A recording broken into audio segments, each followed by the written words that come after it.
小倩，为什么会是这样？我除了给她伤心和难过，我还能给她什么呢？你已经给了她很多，陶金哥，你的爱，你的心，比天下任何宝物都要珍贵。那是小欢一直以来都梦寐以求的，更是他情愿付出生命，也想要得到的东西。只可惜，你们相处的时间还是太短了。如果他早一点知道你的真心，他该多高兴啊！你放心，无论如何，我都会想办法去救小环，让你们如偿所愿，远离三界，隐归田园，去过着自由自在的日子。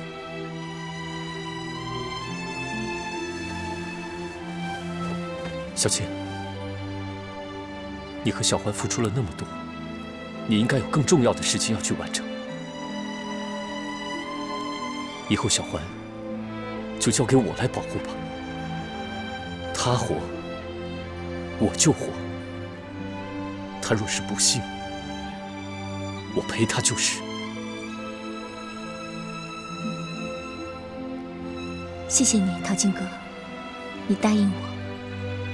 你们两个都要好好的活着，我还要亲眼看着你们两个成亲，还要生很多的小孩，好吗？嗯。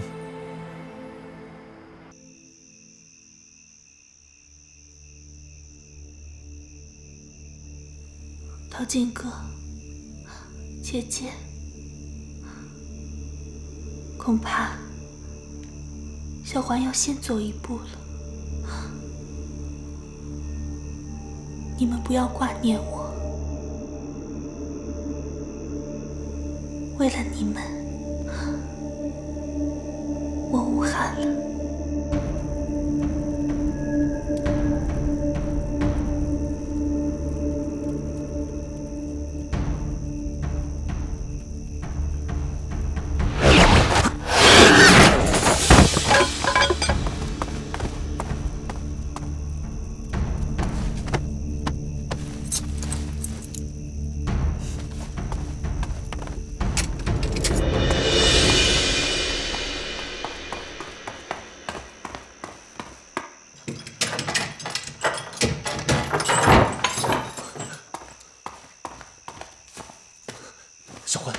小环，醒醒！我来救你了，小环。陶金哥，等等，你怎么来了？不要再说了，我先背你出去。陶金哥，我不行了，你不要为了我害了自己。你别说傻话了，我来救你，就没有打算回去。相信我，我要让你幸福的活下去。我答应过你。陶金哥，走。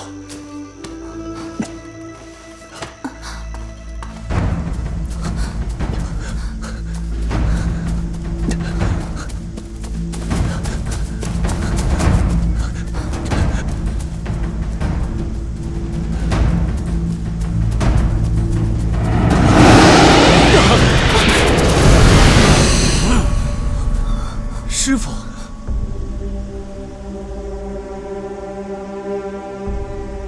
别叫我师傅，我没有你这样的徒弟。师傅，对不起，都是徒儿的错，求求你放过他吧。陶进，我对你太失望了。开始是聂小倩，现在是聂小环，你怎么跟聂家就是纠缠不清呢？一错再错，看来本尊绝不能姑息他们了。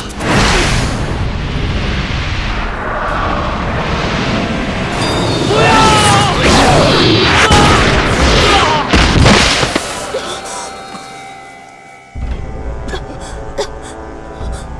小环，你没事吧？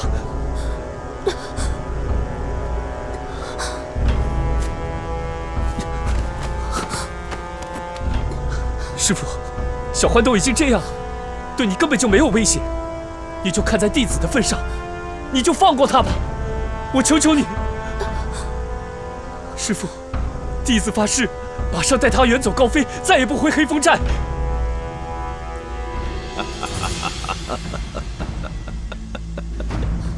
远走高飞？你不想想，是谁抚养你长大、栽培你成才的？是谁教你武功？难道你就是这样来报答你的师父吗？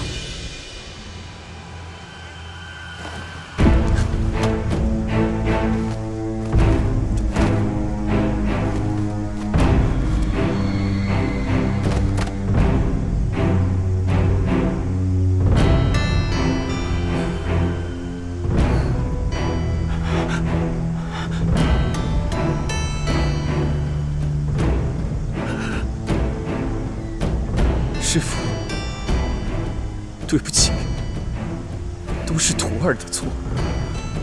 徒儿辜负了师父对我的期望，我死不足惜。来世，徒儿愿意为师父做牛做马来报答。原来在你心里，我这个师父还比不上这个狐狸精。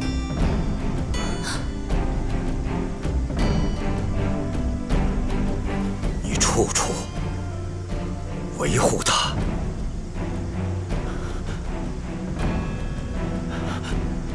那我就成全你们。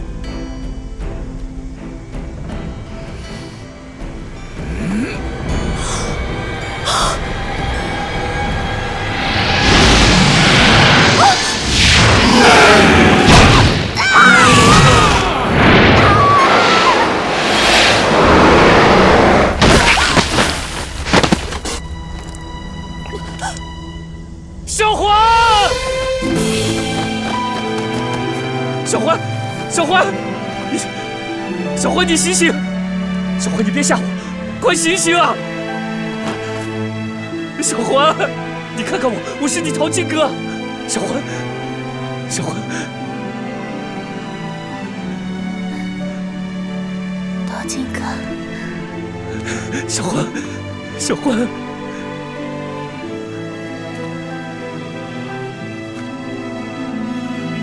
陶进，你犯的糊涂该到头了，回去好好反省反省吧。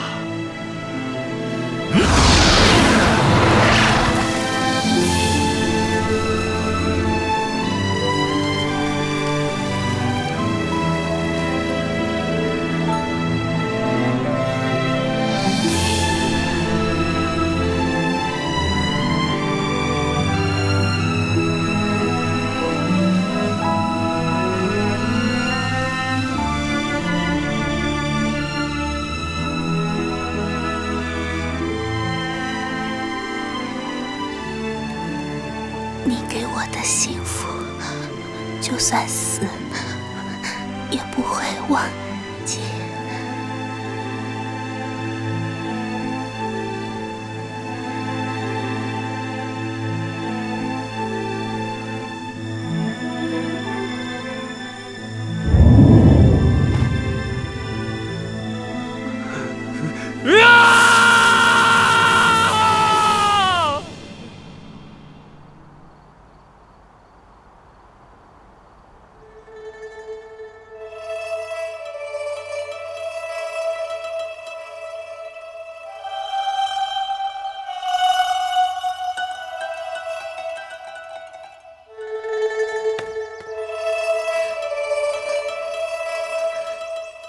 淘金哥，淘金哥，小欢怎么样了？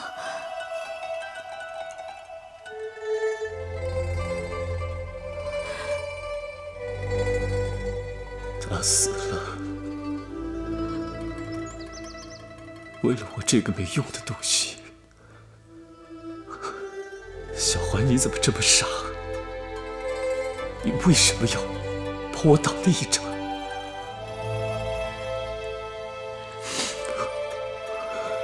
对不起，都怪我没有好好的保护你，是我太没用了，我对不起你，对不起，小环。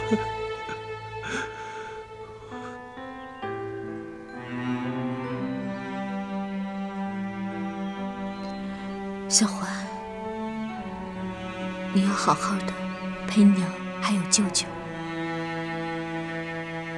从此以后，再也没有什么恩怨，也没有什么仇恨了。姐姐知道你会放心不下陶静，她很好，你不要担心她，她也会一直想念着小环你的。小环，你不是日日夜夜的想得到陶静哥的心吗？他现在全都是你的了，他对你的爱是认真的，姐姐看得出来，看得姐姐我都有些嫉妒了。小环，带着陶静哥对你的爱去过无忧无虑的日子吧。来生，你我还要当姐妹啊！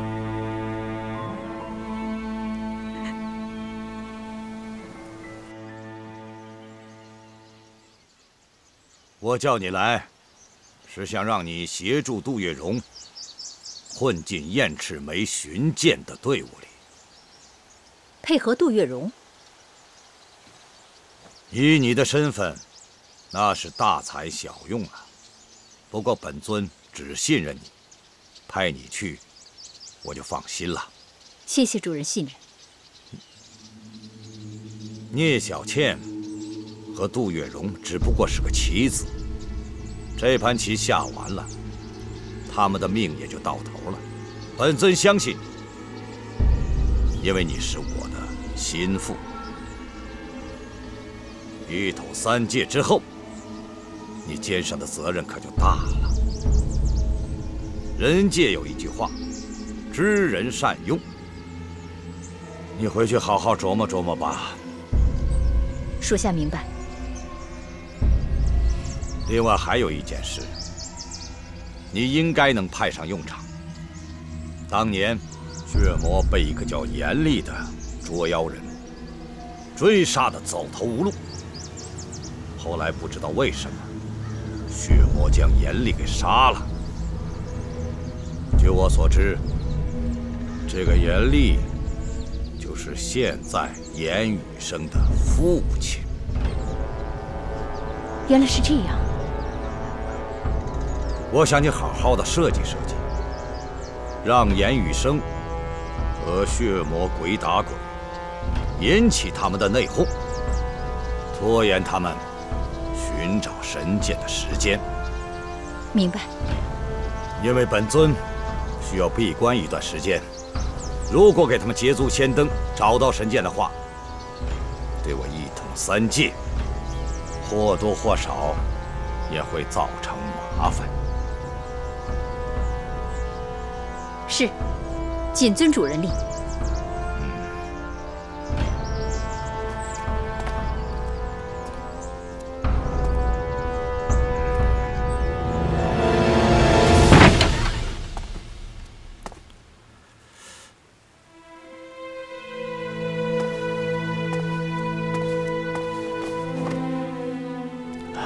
陶姐，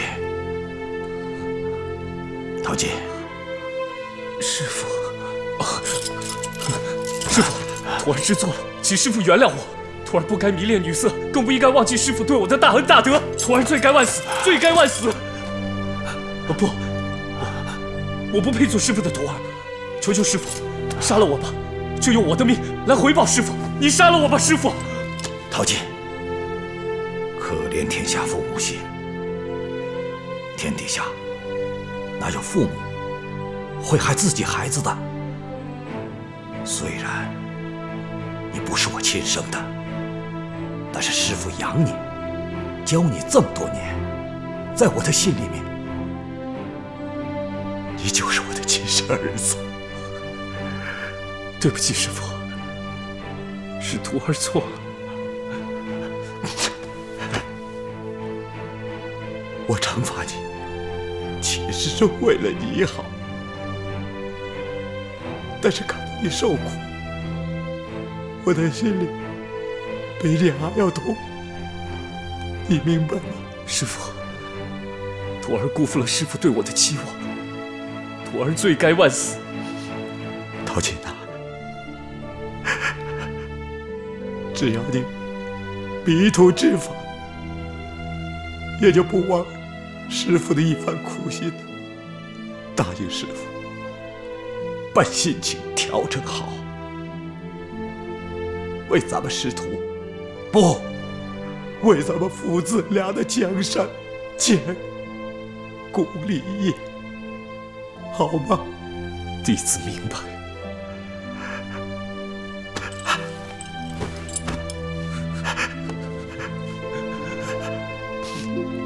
师父就知道你会明白的，孩子。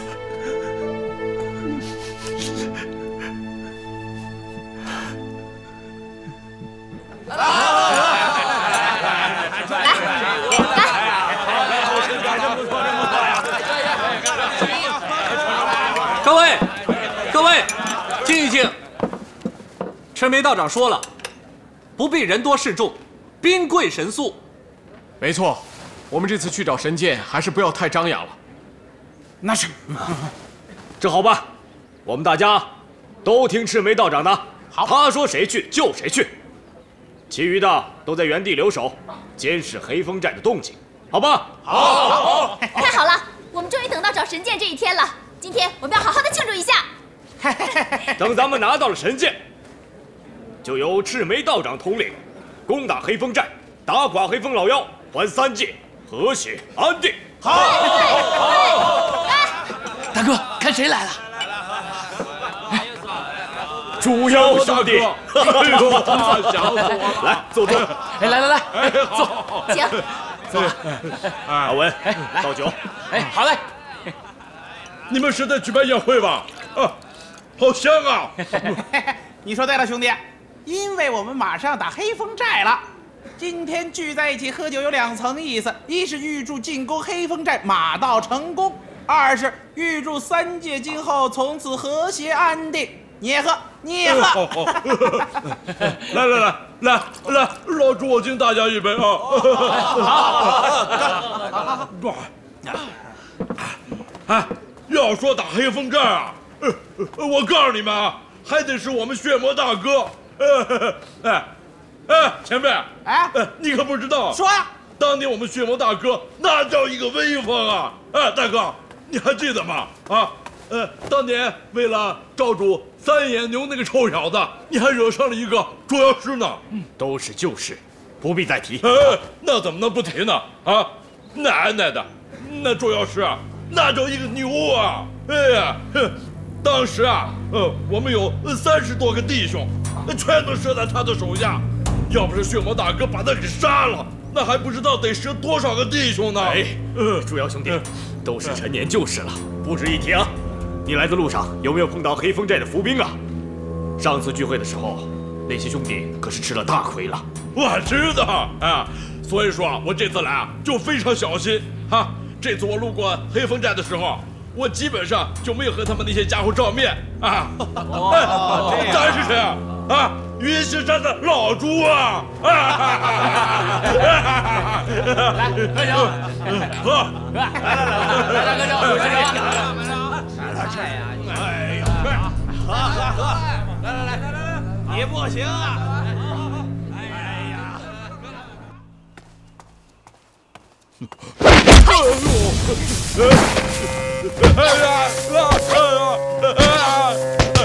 饶命啊！姑娘饶命！别打了！起来！别打，饶命！姑娘饶命！饶你命可以，但是你要好好的回答我。好，你说，我一定老老实实回答你。我问你，刚才说的血魔杀的那个捉妖师叫什么？好像姓严。姓严？严。是不是严厉？对，严厉。那你还打我？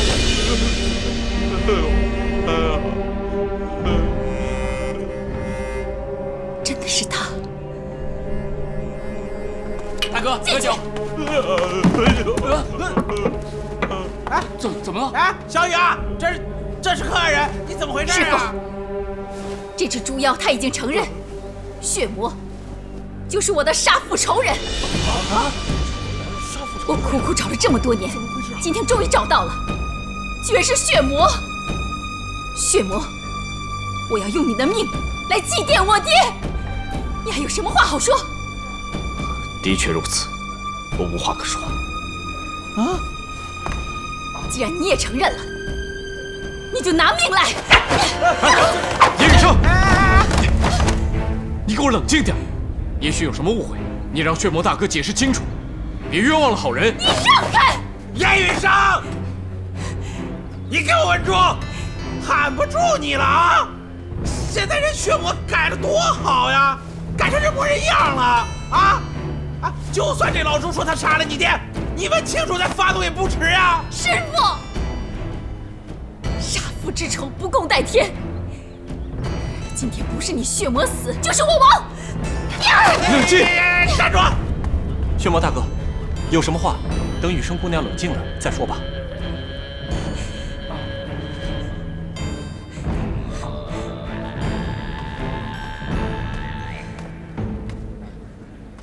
严姑娘，既然你想知道事情的真相，我告诉你，请跟我来。这，走。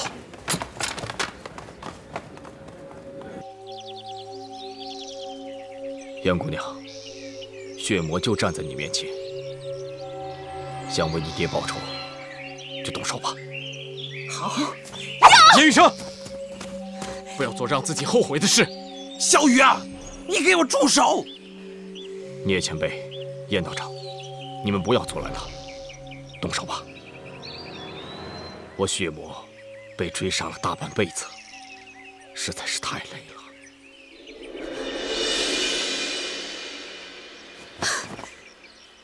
你们知道我为什么要辛辛苦苦建立罗刹阵，收留那些无处可去的妖怪吗？因为我和他们有着同样的遭遇。我希望能有一个让我洗心革面、重新开始的地方。我甚至还天真的认为，从此就可以过上平静的日子，直到终老。欠下的债终须要还。严姑娘，杀了我给你爹报仇，我绝不还手。动手吧！等等，我插一句啊，这个血魔啊，兄弟啊，你早就没有了杀人之心，可是你为什么要跟我们家小雨他爹作对呢？你跟他爹有仇？没有，确切的说，我跟严厉根本就不认识。不认识？当年的血魔在妖界也算是小有名气，各路妖怪都来与我称兄道弟，把酒言欢。今天的猪妖也是其中之一。也许是因为我和他们常常聚在一起的原因吧，严厉就认为我和他们一样，做下了一些伤害人类的事情。当时的黑风还没有成气候，妖界群龙无首，各路妖怪都想争夺地盘，扩大势力，难免和人类发生冲突，杀人抢劫的事也时有发生。严厉认为，所有这些恶事都是我血魔所为，所以终日纠缠不休，非要置血魔于死地而后快。你胡说！我爹才不是滥杀无辜的人呢！肯定是因为你作恶多端，所以我爹才杀你的。你休想推卸责任！好了，严姑娘，你就不能冷静一点，听血魔大哥说完话之后再做决定吗？余生姑娘，请相信我，我真的不想与你爹为敌，可是他根本不听我解释，终日的纠缠。不错，我不是他的对手，所以只能流浪天涯，直到有一天，我与他狭路相逢。血魔，你犯下的滔天罪行，我今天要取你性命！你别过来，严厉，我跟你说过，那些事真的不是我做的，你为何要苦苦相逼呢？不是你做的，血魔，你以为我会相信你的这些鬼话吗？燕家村，我已经仔仔细细地查看过了，根本就是妖怪下的毒手，连没满月的婴儿你们都不放过，你们简直罪不可恕。今天我若不杀你，无颜面对燕家村死去的300条人命。就算是妖做的，你怎么肯定是我呢？认识吧？这是3眼牛精、猪妖、花蛇妖的东西，在燕家村废墟里找到的。你敢说不是吗？我承认，我和猪妖、花蛇妖他们认识。可是屠杀燕家村的事没有我呀！没有你参加。哼，张口镇呢？白云洞呢？敢说都没有你的份儿。是，你说的这些地方我都去过，可是那是为了和别的妖争夺地盘，我并没有伤害人类啊！哼。总而言之，你们妖怪闹过的地方，妖风横行，阴风阵阵，早已寸草不生，荒郊万里了，居然还敢说没有伤害！如果你非要这么说，我很遗憾，我们也没有办法。若不是你们人类不容我们妖类生存，我们妖类也不至于为了争夺地盘而苦苦厮杀。如果要追根溯源，是你们人类先不容我们，才引发了我们的报复，不是吗？你住嘴！你满口歪理，只知狡辩。血魔，我劝你少动这些歪脑筋吧。严厉是不会上当受骗的。那些恶事，即便不是你血魔亲自所为，也是你那些兄弟下的毒手。说到底，你终究脱不了干系。我严厉，身为一个捉妖师，替天行道是我的本分。今天我不会再手下留情，拿命来吧！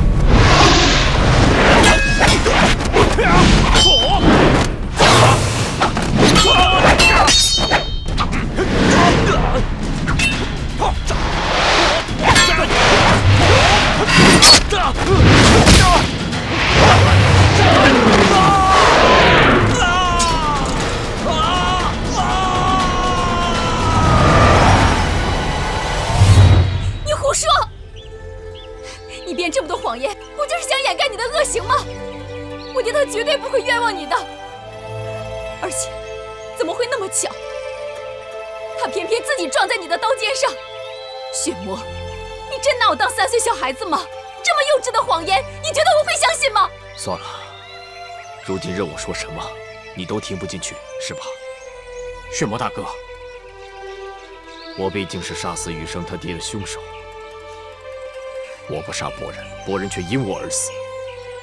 我今天跟你说这些，并不是想得到你的谅解，我只是想告诉你事情的真相。既然你认为是谎言，那就当它是谎言好了。血魔愿意以死还清姑娘的债，希望今后你能够放下恩怨，善待妖类，血魔也就死得有价值了。叶雨生，你一向明白事理，今天到底是怎么了？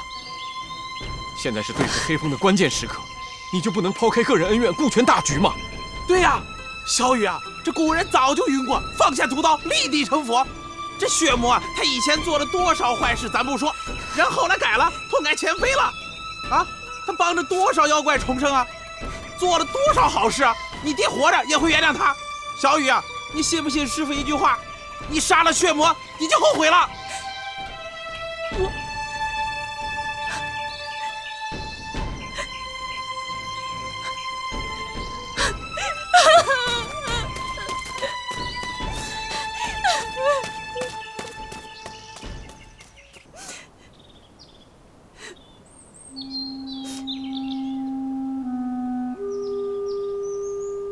罗刹镇是一个和谐之地，在这里，大家都是平等相处，没有贵贱之分，也算是一个世外桃源吧。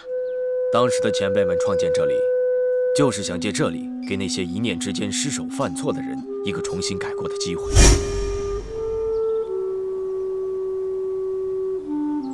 我也没想到，那个以前老是说要打打杀杀，要杀尽天下间妖魔鬼怪的严雨生，现在竟然住在了罗刹镇，而且还跟那些妖魔鬼怪成了朋友。那又怎么样？罗刹镇的每一个妖精，他们都是一心向善，那我当然要给他们一次机会了。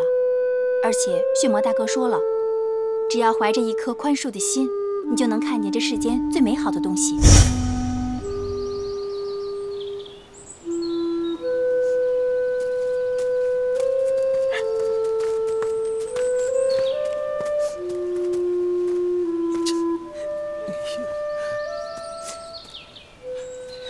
孩子，师父理解你替父报仇的心情，但是说1000道1万，血魔不能杀。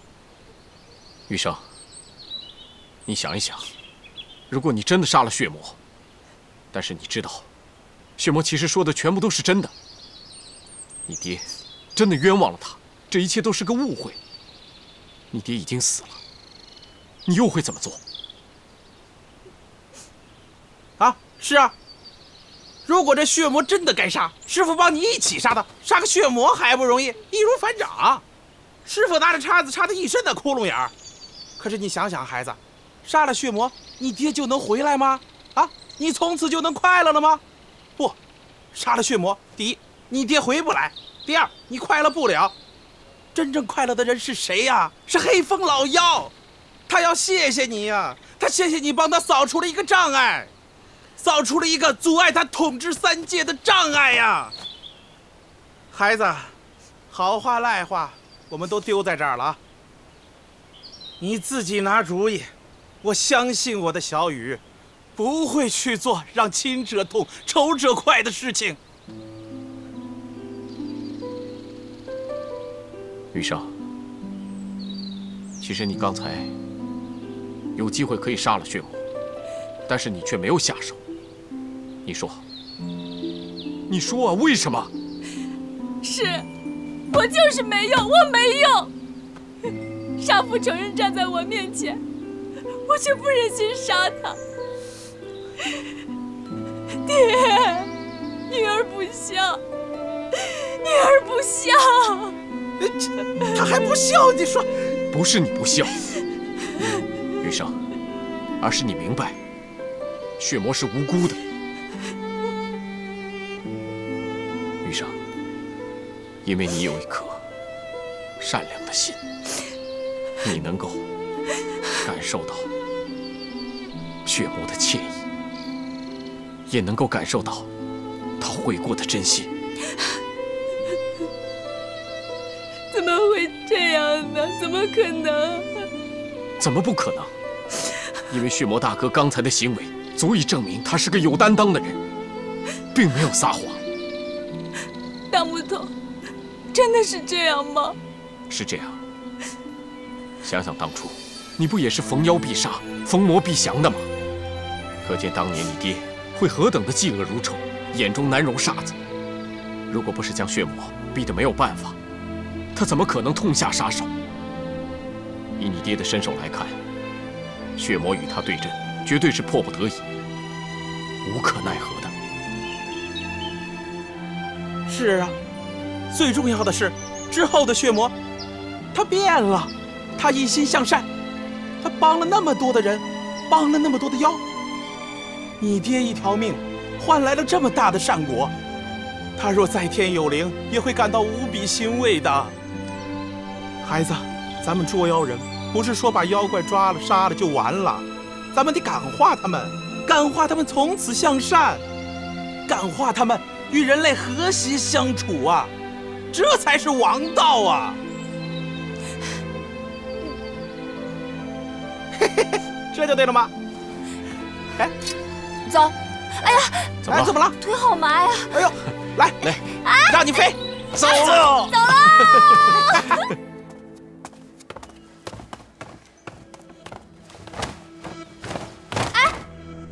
你们这是干什么呀？严姑娘，大哥当年是误杀了你爹。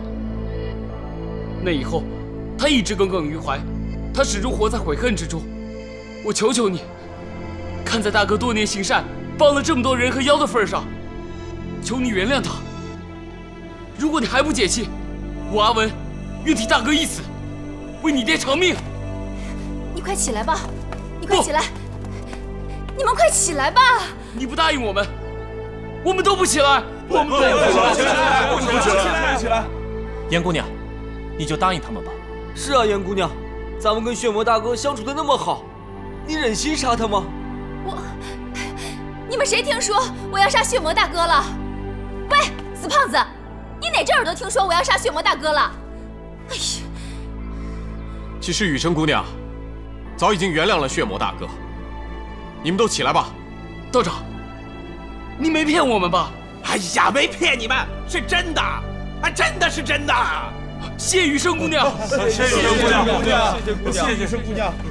起来吧，起来吧，都起来吧。好了好了，这样不就好了吗？血魔大哥呢？大哥走了。走了？他说，他愧对我们，无颜再领导我们，还说此后要遁迹江湖，让我们跟随道长和严姑娘。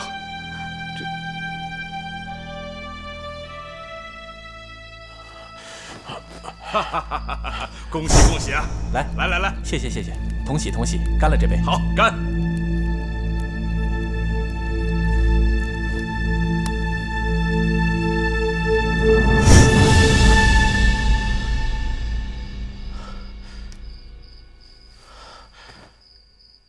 怎么会是黑风？杜月笙怎么会和黑风扯上关系呢？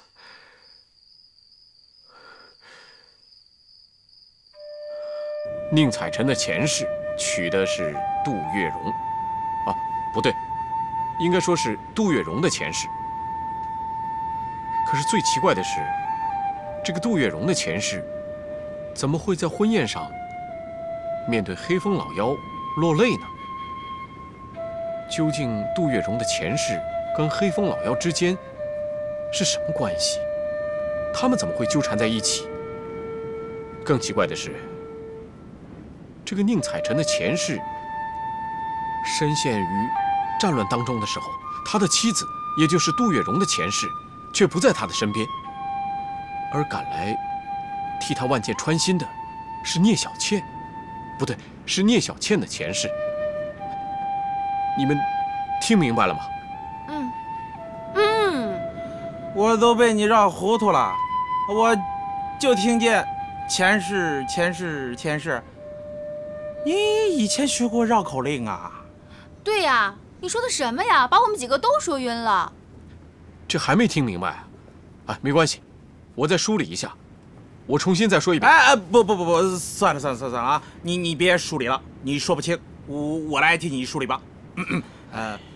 这个你这个梦嘛，啊，有的是蒙对了，有的是没有蒙对啊。你比如说，你梦见那个宁采臣没有娶聂小倩，最后娶了杜月笙，这就蒙对了，是不是？这我们都看见了啊。你梦见这个黑风老妖在1000年前跟杜月笙有一腿，这个就没对。哎，前辈，我说的这些都是在梦里面真的见过的。我就是想说嘛，他最近一段时间啊，事情出的比较多。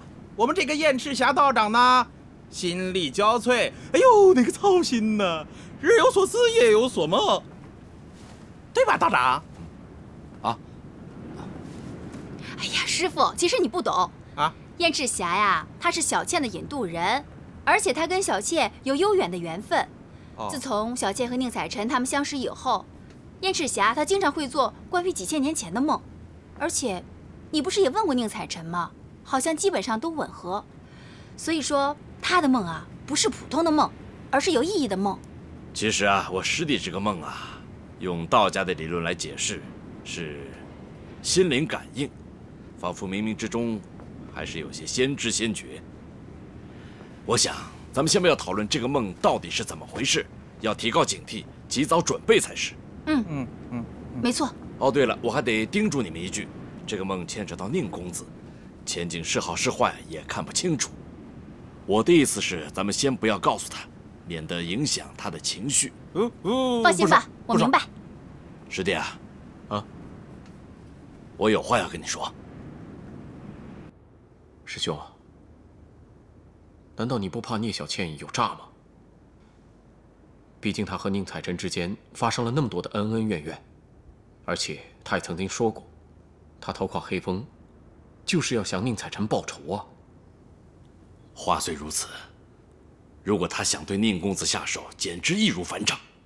可到现在，宁公子不还是安好无恙吗？聂小倩虽然是只狐狸，可她对宁公子真是一往情深呐。师兄，你认为聂小倩可信吗？当然可信啊。就拿上次他劫走我的事来说吧，当时他既可以杀了我，也可以押着我去向黑风领功。如果他真的这样做了的话，就不需大费周折的去游说贫道了。